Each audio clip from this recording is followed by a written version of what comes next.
क्या करें? भगवत भाव तो रखना ही है। हीटर हो चाहे फ्रिज हो, अर्थात शीतलता प्रदान करने वाला हो चाहे गर्मी प्रदान करने वाला हो, दोनों चलते तो बिजली से ही है ना। तो ऐसे गाली देने वाला हो या पूजा करने वाला हो, दोनों में प्रभु ही है, इसमें तो कोई संशय नहीं है। तो भाव क्यों बिगाड़ो? समझो, पहले मूल बात को समझना है कि बिजली तो सब में एक ही है ना, यंत्र अलग अलग है, उनका प्रभाव अलग अलग है।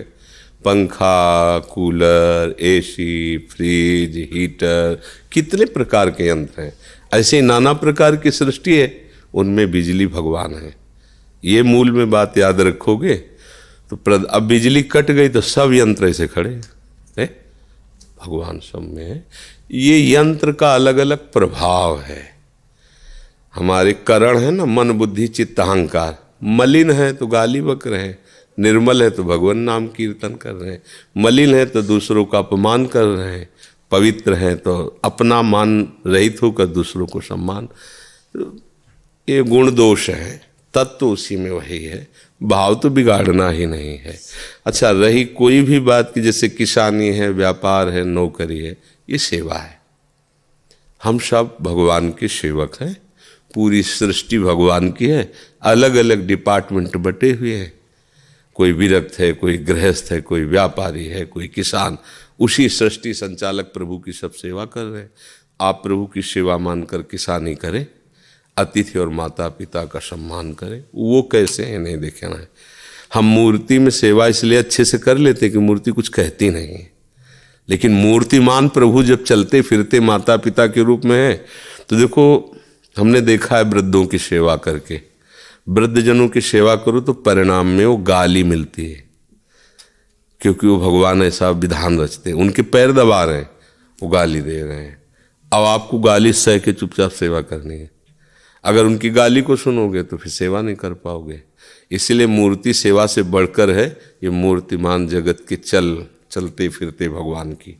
क्योंकि आप इनको प्रणाम मसाला नाटक कर रहा है, अब आपको लगे यार हम प्रणाम भी कर रहे, ऊपर से गाली दे रहा है, तो फिर बात बिगड़ जाएगी। हमको बिल्कुल वैसे ही भगवत, बस इसी को टिका ले तो महात्मा हो गया। टिक नहीं पाता है, इसीलिए टूट जाता है, फिसल जाता है। एक बार हमको एक कथा में, सत्संग में भी सुनाया है, जब हम गंगा किनारे भ्रमण कर रहे थे तो ब्रह्मावर्त बिठूर में गए, शाम का टाइम था। ऐसे गंगा जी की तरंगों का दर्शन करे तो बैठा हुआ था एक आदमी, उठ के आया हमारे पास लड़खड़ाता हुआ। हमें लगा शायद उसकी चाल ही ऐसी होगी, ये दिमाग नहीं गया कि मदिरा पिए, कि गंगा की लहरों को मदिरा पी के कोई कैसे देखेगा। वो तो नज़दीक आया तब गंध से पता चला कि शराब पिए। ऐसे क्यों? आओ तुमको एक चीज़ दिखाते हैं। तो नई अवस्था थी, कोई भय तो था नहीं, निर्भय स्वरूप था, शरीर में बल और ताकत थी कि अगर कोई किसी भी तरह तो एक थप्पड़ में जमीन में लौट जाए। ब्रह्मचर्य में जीवन था, अब तो किडनी फेलियर है। कहा चलो, तो सावधान स्थिति में चले। वो भगवान के मंदिर में गया। जब भगवान के मंदिर में गया तो मेरी आस्था उसके प्रति की, शराब पिए तो क्या हुआ, स्थान में तो अच्छे लाया है, देखो भगवान के श्री विग्रह का देखो। वहाँ हम देख रहे, तो उसने कहा देखो ये मूर्ति है, तिल तिल काटी गई है लेकिन टूटी नहीं। तो आज ये ऊपर रखकर पूजी जा रही। और कहा नीचे देखो, ये क्या है? हमका संगमरमर। ये क्या है? संगमरमर। बोले एक संगमरमर पैरों के नीचे बिछा है, एक मूर्ति में संगमरमर वही है, पर देखो काट काट करके, लेकिन वो टूटी नहीं, तो आज वो पूज रही है। देखो ये नीचे। बोले टूटना नहीं कभी। तो हमने उसको पंचांग प्रणाम किया था, जैसे गुरुजनों किया था। ये लीला तुम्हारी कुछ भी हो भगवान, आप मुझे उपदेश कर रहे हो, प्रणाम किया। हाँ, उन्होंने कहा जीवन में कभी टूटना नहीं, वो बस अंदर से। तो जब हम अपने प्रभु को देखते हैं तो हमारे मंगलमयी बात उनसे मिल जाती है हमको। आचरण कुछ भी। एक बार परिक्रमा लगा रहे थे वृंदावन में, 20-25 वर्ष पहले की बात होगी।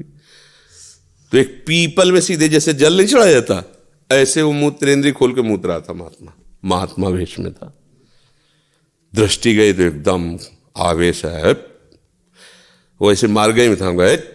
बाबा जी का भेष रखे, खड़े खड़े मूत रहा है। जानते हो अश्वत्थ वृक्ष साक्षात भगवान वासुदेव का स्वरूप है। वाह रे ज्ञानी, वृक्ष में वासुदेव का स्वरूप और मेरे में वासुदेव का होश उड़ गए भाई। वृक्ष में तुम्हें वासुदेव दिखाई दे, मेरे में हमका गलती हो गई। प्रभु गलती हो गई, आप में भी है, आगे बढ़े। हर जगह वो भगवान, लीला कुछ भी करे वो भगवान ही है, हमें उसे प्रणाम करना है, हमें उसकी बात माननी है। मेरा भगवान सर्वत्र है। जब आप ऐसी भावना करोगे तो आपको शिक्षा देने लगेंगे। क्रियाएं उनकी कुछ भी हो रही हों, वो भगवान है, ये पक्का है। बिजली वही है, पक्का है। अच्छे भाव से रहो। माता पिता कितना भी प्रतिकूल हो, पर तुम कभी प्रतिकूल ना होना। तुम भक्त हो, कंठी तिलक धारण किए हो, भगवत मार्ग में हो, कभी ऐसा। वो मारे भी तो चुपचाप पिट गए, चले गए। गाली दे रहे, सह लिया। किसी और को गाली दे रहे, झगड़ा होने वाला है, उसके पैर पकड़ रहे जो विपक्ष में है, क्षमा करो। इनका स्वभाव ऐसा ही है। उनकी रक्षा करो, उनकी, इससे भगवान प्रसन्न हो जाएंगे। समझ गए ना जी।